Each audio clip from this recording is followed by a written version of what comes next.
Hello and welcome to Groove, Sing, and All the Things. I'm your host, Amy Hailstone.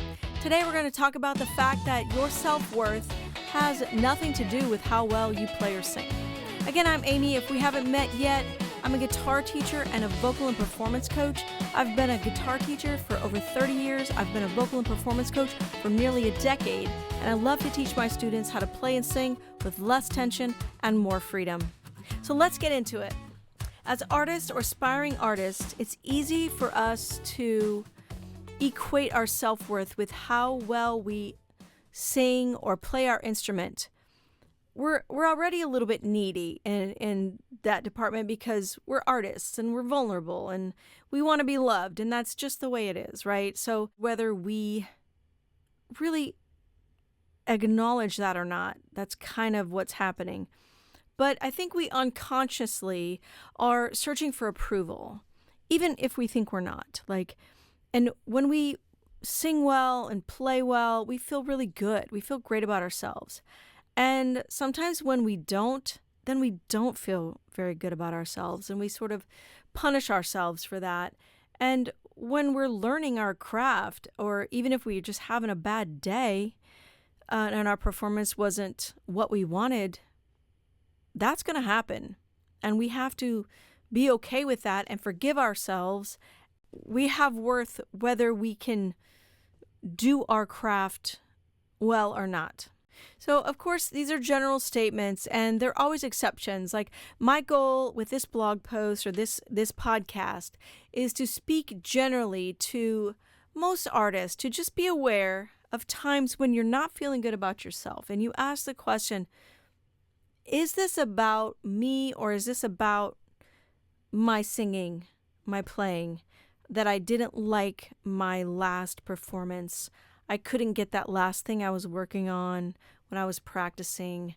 It's a valid question because we're wrapped up in it so much, and especially with singing, like, we are the instrument, so we take on that. Oh, that was terrible. I'm terrible. Why can't I do this? It's very easy to go there. So the first thing I think is just becoming aware, right?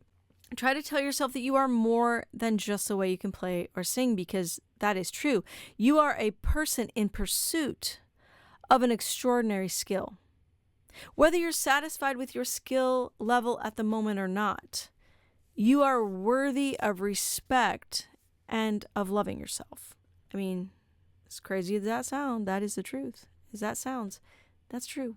We do need to love ourselves. We can't beat up on ourselves all the time. As artists, that's kind of a foreign concept to us. So just take it in as a general statement. And try not to equate your last performance or your last practice session with how you feel about yourself as a person. You are so many more things than just a musician.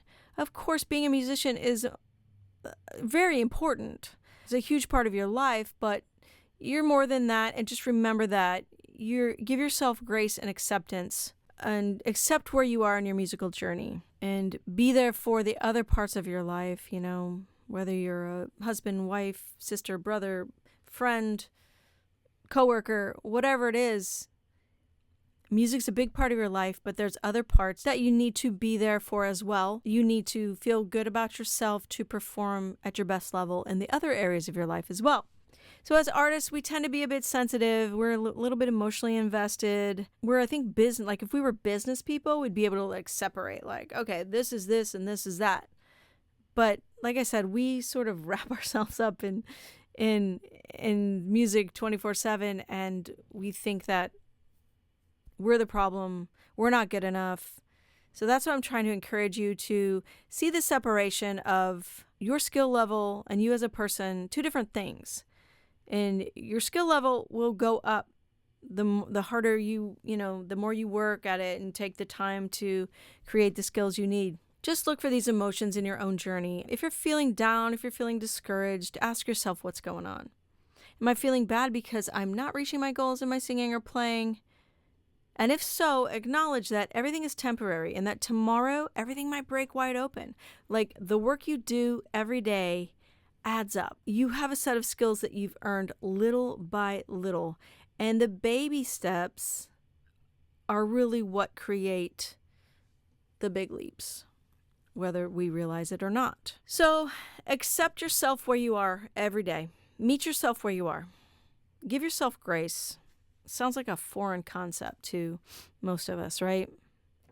We're different every day. That's a fact. And there are many factors at work here, like how much sleep we got the night before, the pressures at your job or home, or there are a plethora of other things that might be weighing on you that might hinder your performance or your practice. Some days will feel easy and you'll feel like you really made some progress, and some will feel like you just want to quit because things are tight, things are heavy, things are difficult. And you know what? That's just the way it is, especially when we are the instrument. Again, as singers, we are the instrument. So there are many factors at play physically and mentally. We are imperfect beings, and we're doing our best to train our minds and bodies to sing and play. And we will get there with persistence and acceptance. So try to tell yourself that you are more than just what you do or what you can and can't do. You are a whole person in pursuit of an extraordinary skill. Whether you are satisfied with that skill level or not at the moment, you're worthy of self-respect and loving yourself. So last but not least, we're going to be thankful. So what? Thankful for this frustration and not loving where I am in my musical journey and all this stuff. Yes, be thankful that you have the drive and the will to pursue your art. Many others do not. That's fine. It's not for them. Stay on your path. Be thankful for the small wins because, like I said before, they add up. So no matter what your skill level is today, we all have room to grow. That's the fun of it, really. Like, if we had it all together already, what would we be working towards? It might be cliche, but I do believe that the joy is in the journey, and we never truly arrive. Like, we never wake up and say, I've got nothing left to learn. I am the master of my craft. No. Certainly, mastery is our goal, but our learning is ongoing. That's the way it is. We never truly arrive, but we stay in pursuit. We stay in the game, and we stay on our own journey, and just be thankful for the wins that we do have, for the fact that we have the ability to learn new things. We have teachers around us. We have internet resources. There's a lot to be thankful for. And be thankful for your health. Be thankful for your family. Don't let singing overtake everything or playing, because that can happen. I know from experience. So accept where you are. Keep working towards your goal. That's all I have for you today. Thanks so much for joining me on the podcast today. If you would like to book a lesson with me, vocal or guitar, just go to amyhailstone.com/services. So I do have a resource for you if you are in that stage of learning songs, building your repertoire. Just go to amyhailstone.com/in5steps, where I give you a downloadable PDF to teach you how to really learn a song in 5 steps. Learning a song is a skill in and of itself, and you'll be glad that you have some of these skills, and you'll be glad you have that info to help you build your repertoire. So again, just go to amyhailstone.com/in5steps, grab that PDF, and thanks again for joining me today on the podcast. We'll see you in the next episode of Groove, Sing, and All the Things.